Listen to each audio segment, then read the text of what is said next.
Hi everyone, today we were discussing about enzyme list of DNA replication in prokaryotes.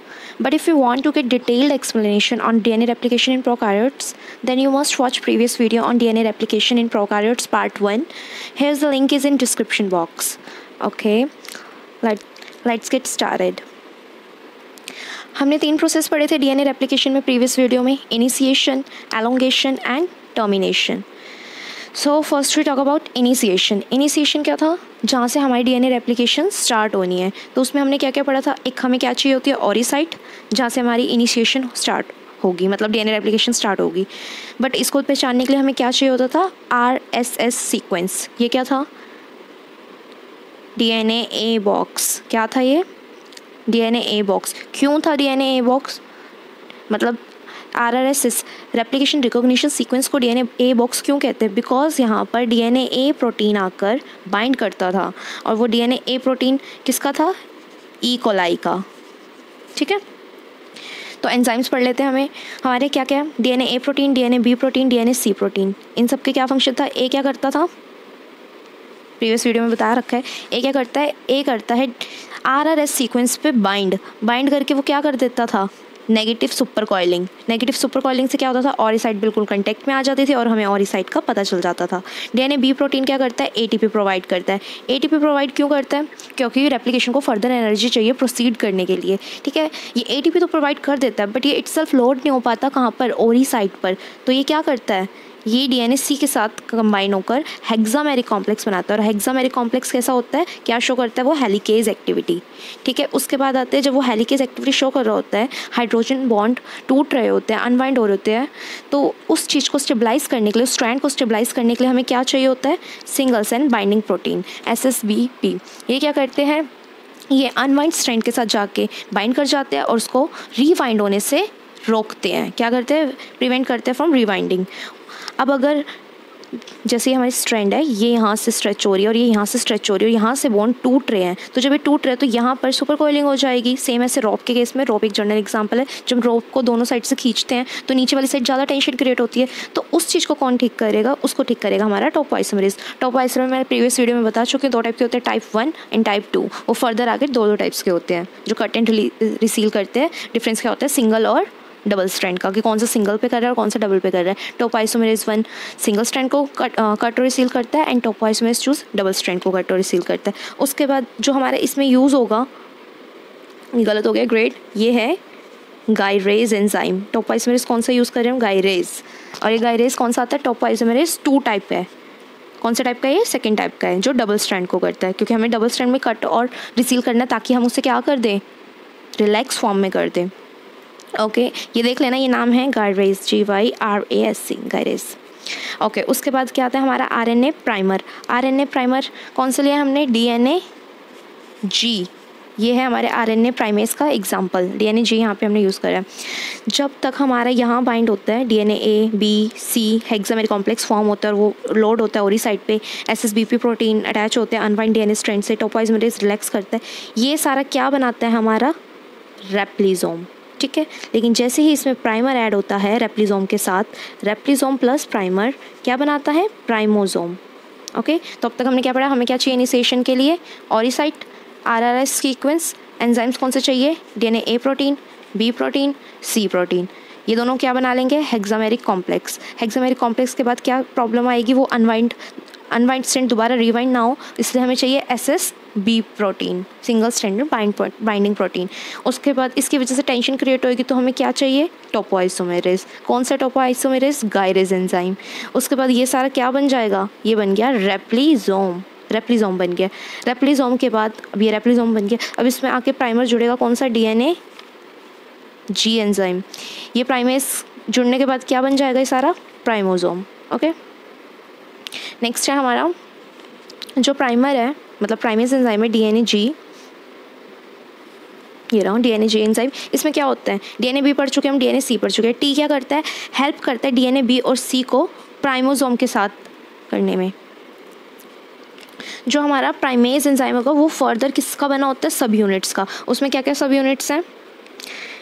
PRIA, PRIB, PRIC. PRI primase के लिए stand करता है. इसमें gene कौन से? A gene, B gene and C gene.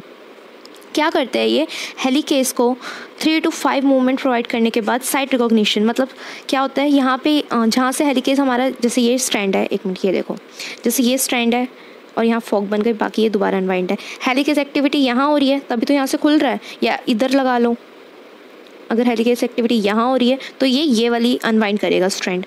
उसके बाद helicase कौन से डायरेक्शन में करेगा, 3 to 5। जहाँ जहाँ ये अनवाइंड करता रहेगा वहाँ क्या जुड़ेगा, प्राइमर जुड़ेगा। तो ये इसको साइट ही तो दे रहे हैं, साइट प्रोवाइड करा रहे हैं, इसलिए साइट रिकॉग्निशन में हेल्प करते हैं। उसके बाद है हमारा एलोंगेशन। एलोंगेशन में क्या होता है, अभी हमने इनिशिएशन पढ़ लिया, ori site, RRS protein, then helicase किसका बना था, B और C का, और RRS प्रोटीन, RRS सीक्वेंस को किस प्रोटीन ने आइडेंटिफाई करा था, DNA ने। उसके बाद क्या हुआ था, SSBP, and then topoisomerase, and then replisome formation हो चुका था। उसके बाद प्राइमर ऐड होके प्राइमेज, और प्राइमेज में 3 सब यूनिट थी प्राइमेज एंजाइम की। DNA-G है जिसका एग्जांपल, A, B, C उसकी सब यूनिट्स थी। अब एलोंगेशन की बात है। एलोंगेशन के 3 एंजाइम्स हैं, पहले DNA polymerase 1, DNA polymerase 2, DNA polymerase 3। DNA polymerase क्या करता है, प्राइमर को रिमूव करता है, ये हम लास्ट वीडियो में भी पढ़ चुके थे। और उसी रिमूव के प्रोसेस को हम क्या बोलते हैं, निक ट्रांसलेशन। क्या बोलते हैं, nick translation. DNA polymerase 2 proofreading, DNA repair mechanism करता था। DNA पॉलीमरेज 3 होता है जो हमारा मेजर न्यूक्लियोटाइड पॉलीमराइजेशन एंजाइम होता है, पॉलीमराइज करता है मेजर लेवल पे। क्यों, मतलब क्या होता है इसका मतलब, मेजर लेवल पे पॉलीमराइज करने का। ये हमारा DNA, अगर हमारे यहाँ पे निक कोड हो गया, ये तो DNA 1 ठीक कर देगा, बट अगर इसको हमें किसी चीज़ को सिंथेसाइज करना है, ज़्यादा लॉन्ग टाइम के लिए सिंथेसाइज कौन करता है, DNA पॉलीमरेज 3। इसी की है polymerization activity 5 to 3 prime. Then DNA ligase reseal करता है फॉस्फोडाइस्टर लिंकेज बना के। और इसमें एलोंगेशन में हमें क्या क्या देखने को मिलता है, ओकाज़ाकी फ्रेगमेंट जो प्राइमर प्लस DNA का कॉम्बिनेशन होता है। बहुत शॉर्ट फ्रेगमेंट्स होते हैं। क्यों शॉर्ट होते हैं, बिकॉज लैगिंग स्ट्रैंड पे होते हैं। लैगिंग स्ट्रैंड क्या होती है, जहाँ पे डिसकॉन्टिन्यूसली सिंथेसिस होती है DNA की, ठीक है। और क्या मिलता है इसमें हमें, न्यूली सिंथेसाइज DNA मिलता है सिंथेसाइज होके पेरेंटल से या फिर टेम्पलेट स्ट्रैंड से, और लीडिंग और लैगिंग स्ट्रैंड होती है। इसमें यही पॉइंट्स थे। नेक्स्ट है हमारा DNA पॉलीमरेज 3, उसका स्ट्रक्चर हम पढ़ चुके थे। क्या फ़र्क होता है सेकंड और थर्ड में, बीटा क्लैंप का ही। DNA पॉलीमरेज 3 है। अल्फ़ा जो होता है ना, इसमें सब यूनिट्स होती है। ऐसे स्ट्रक्चर था ना, एक मिनट, ऐसे बना हुआ था, 4 यहाँ थे, एक ऐसे, और यहाँ पे थीटा, और यहाँ पे हमारा क्लैंप लोड हुआ था। ये स्ट्रक्चर ऐसा था। तो इसमें ये सारी यूनिट थी, अल्फ़ा, गामा, टाउ, रीजन, वो सारी यूनिट्स अब पढ़ेंगे हम। अल्फ़ा जो होती है वो क्या करता है, 5 to 3 पॉलीमराइजेशन एक्टिविटी करता है। ये इस डायरेक्शन में न्यूक्लियोटाइड ऐड करता है। एलिप्सन जो हमारी यूनिट होती है वो 5 to 3 एक्सोन्यूक्लियस यूनिट वो एक्टिविटी शो करता है। ये 5 to 3 डायरेक्शन में निक कॉज कर सकता है, ठीक है। और 3 to 5 डायरेक्शन में निक कॉज करता है, और पॉलीमराइजेशन एक्टिविटी हमारी 5 to 3 डायरेक्शन में होती है। उसका थीटा है, ये कोर के असेंबली के लिए। कोर के असेंबली मतलब जो हमारे यहाँ पे थीटा लगा था उसी के ऊपर बीटा क्लैंप आके लोड हो रहा था ना, तो तभी कोर के बाद जब ये होलो एंजाइम में कन्वर्ट होता है थीटा की वजह से, तो ये कोर को असेंबल करने में हेल्प कर रहा है, किससे, बीटा क्लैंप से।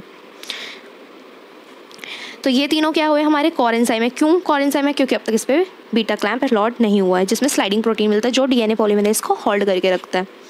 उसके बाद है हमारा गामा, डेल्टा डैश, एक्स, आई। ये कौन सी यूनिट है, ये गामा कॉम्प्लेक्स है, जिसके ऊपर कोर एंजाइम या फिर थीटा हमारा थीटा ग्रुप या थीटा सब यूनिट हमारी लोड होती है। बीटा क्या है, ये वही स्लाइडिंग क्लैंप जिस पे DNA पॉलीमरेज होल्ड होता है ताकि वो फॉल ऑफ ना करे और सिंथेसाइज करता रहे, ऐड ऑन करता रहे न्यूक्लियोटाइड। टाउ क्या होता है, डाइमराइज करता है कोर कॉम्प्लेक्स को। जब इसका स्ट्रक्चर देखोगे ना, जो भी मैंने स्ट्रक्चर बनाया था, नीचे 4 ऐसे होते हैं, फिर ऐसे, देन यहाँ थीटा यूनिट और उसके ऊपर बीटा क्लैंप। तो ये क्या है, ये यहाँ से सेंटर में से अगर हम सेंटर प्लेन पास ऑन करेंगे तो ये दोनों आइडेंटिकल है। इसको डाइमराइज कौन करके रखता है, टाउ, ओके। देन टर्मिनेशन हमारा लास्ट पार्ट। इसके अंदर हमारे को टर्मिनेशन सीक्वेंस मिलता है, जिसमें मोस्टली ग्वानिन और साइटोसिन पेयर होते हैं।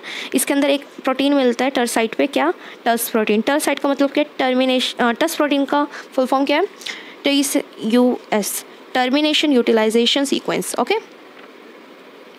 टर्स प्रोटीन है। टर्स प्रोटीन के 2 पार्ट्स थे, एक ऐसे था और एक ऐसे। ये परमिसिव एंड था, ये नॉन परमिसिव एंड था। परमिसिव एंड अलाउ करता था हेलिकेज को, और नॉन परमिसिव एंड क्या करता था, हमारा ये जो DNA स्ट्रैंड है यहाँ से हमारे बेस फ्लिप कर देता था, और यहाँ से हेलिकेज आता था, यहाँ पर से फॉल ऑफ हो जाता था और हमारी टर्मिनेशन हो जाती थी, ठीक है। उसके बाद एक और मेजर पॉइंट था जो उस वीडियो में रह गया था, जब ये थीटा मॉडल शो करते हैं ना प्रोकार्योट्स का, तो जब न्यूली सिंथेसाइज स्ट्रैंड है और पेरेंटल स्ट्रैंड है वो आपस में